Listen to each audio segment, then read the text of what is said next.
আন্তর্জাতিক নদীকৃত্য দিবস উপলক্ষে কিশোরগঞ্জে অনুষ্ঠিত হচ্ছে আলোচনা সভা। আলোচনাতে সরাসরি যুক্ত হচ্ছেন সহকর্মী তোফায়েল আহমেদ। তোফায়েল, আলোচনা সভায় কারা অংশগ্রহণ করছে এবং বিস্তারিত কি তথ্য রয়েছে জানাবেন? জি তো ধন্যবাদ।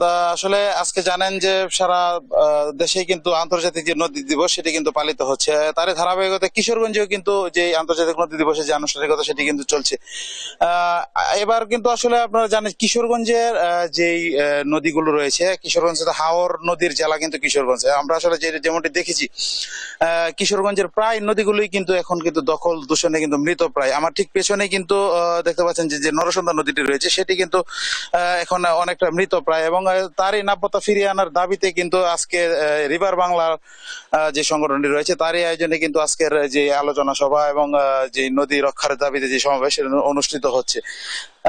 আমরা কিন্তু আসলে দেখেছি কিশোরগঞ্জে বিভিন্ন হাওরের যে নদীগুলো আসলে সেগুলো আমরা আসলে ঘুরে যেতে দেখেছি। বর্তমান যে শুষ্ক মৌসুম, এই মৌসুমে কিন্তু একটা সময় কিন্তু এইসব নদীতে কিন্তু প্রচুর পানি থাকলো, এখন কিন্তু সেই সব নদীর তলদেশে কিন্তু যে চাষাবাদ, বড় আবাদের মতো ঘটনা কিন্তু আমরা দেখেছি। তো আসলে কিশোরগঞ্জে যারা সচেতন যে নাগরিক সমাজ যারা রয়েছেন তারা যেমনটি বলছেন যে দীর্ঘদিন নদীগুলো কিন্তু খনন না করাই কিন্তু আসলে এই নদীগুলো আজকে মৃত প্রায়। তো আমরা আসলে কথা বলতে চাই যে এই রিভার বাংলার যে আয়োজক যে কর্মসূচিটি নিয়েছে তাদের আয়োজক কমিটির কয়েকজনের সাথে কথা বলতে চাই।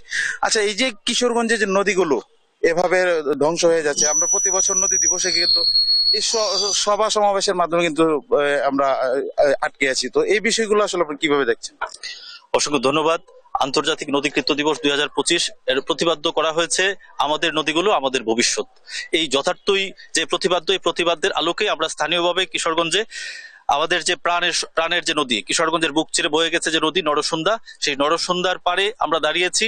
নরসুন্দার যে আকুতি, আমরা হাইকোর্টের রায়ের আলোকে যেটা হাইকোর্ট বলেছে যে নদী একটি জীবন্ত সত্তা, এই নদীর জীবন্ত সত্তাকে আমরা ধারণ করে আমরা নদীর হয়ে বলার চেষ্টা করছি নদী মানে হচ্ছে এই নরসুন্দা, নরসুন্দা আমার নাম এবং আমি বাঁচতে চাই। এটি হচ্ছে নরসুন্দার আকুতি। আমরা মনে করছি নরসুন্দার হয়ে এই কথাটি আমরা বিভিন্ন জায়গায় মেসেজ আকারে দিতে চাচ্ছি, এবং আমরা যেটা বলার চেষ্টা করছি যে নদীর যে বহুমাত্রিক ব্যবহার, বিশেষ করে একটি নদীতে আপনি চাইলে এটা পরিবহন কাজে ব্যবহার করতে পারবেন, আপনি চাইলে এই নদীকে কিন্তু বিভিন্ন রকম, বিশেষ করে সরকারের যে রেভিনিউ কালেক্ট হয় এই নদী থেকে কিন্তু সম্ভব। নদীতে নাব্যতা ফিরে আসলে নদীর পাড়ের মানুষগুলোর যেমন একটা বসবাসের উপযোগী একটা পরিবেশ গড়ে উঠবে, একই সাথে দখল দূষণ মুক্ত হলে এই নরসুন্দা কিন্তু একটা প্রাণ ফিরে আসবে এবং কিশোরগঞ্জের মানুষ কিন্তু প্রাঞ্জল ভাবে এই শহরে বসবাস করতে পারবে। ধন্যবাদ আপনাকে। আসলে যেমনটি আসলে শুনছিলেন যে আসলে তাদের যে দাবি কিশোরগঞ্জে যে নরসুন্দা রয়েছে সেটি কিন্তু আসলে দ্রুততম সময়ের মধ্যে কিন্তু খনন করে যে নদীর যে নাব্যতা ফিরিয়ে এনে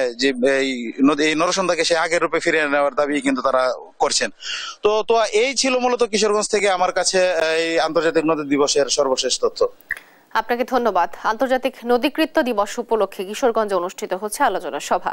এ বিষয়ে বিস্তারিত জানাচ্ছিলেন আমাদের সহকর্মী তোফায়েল আহমেদ।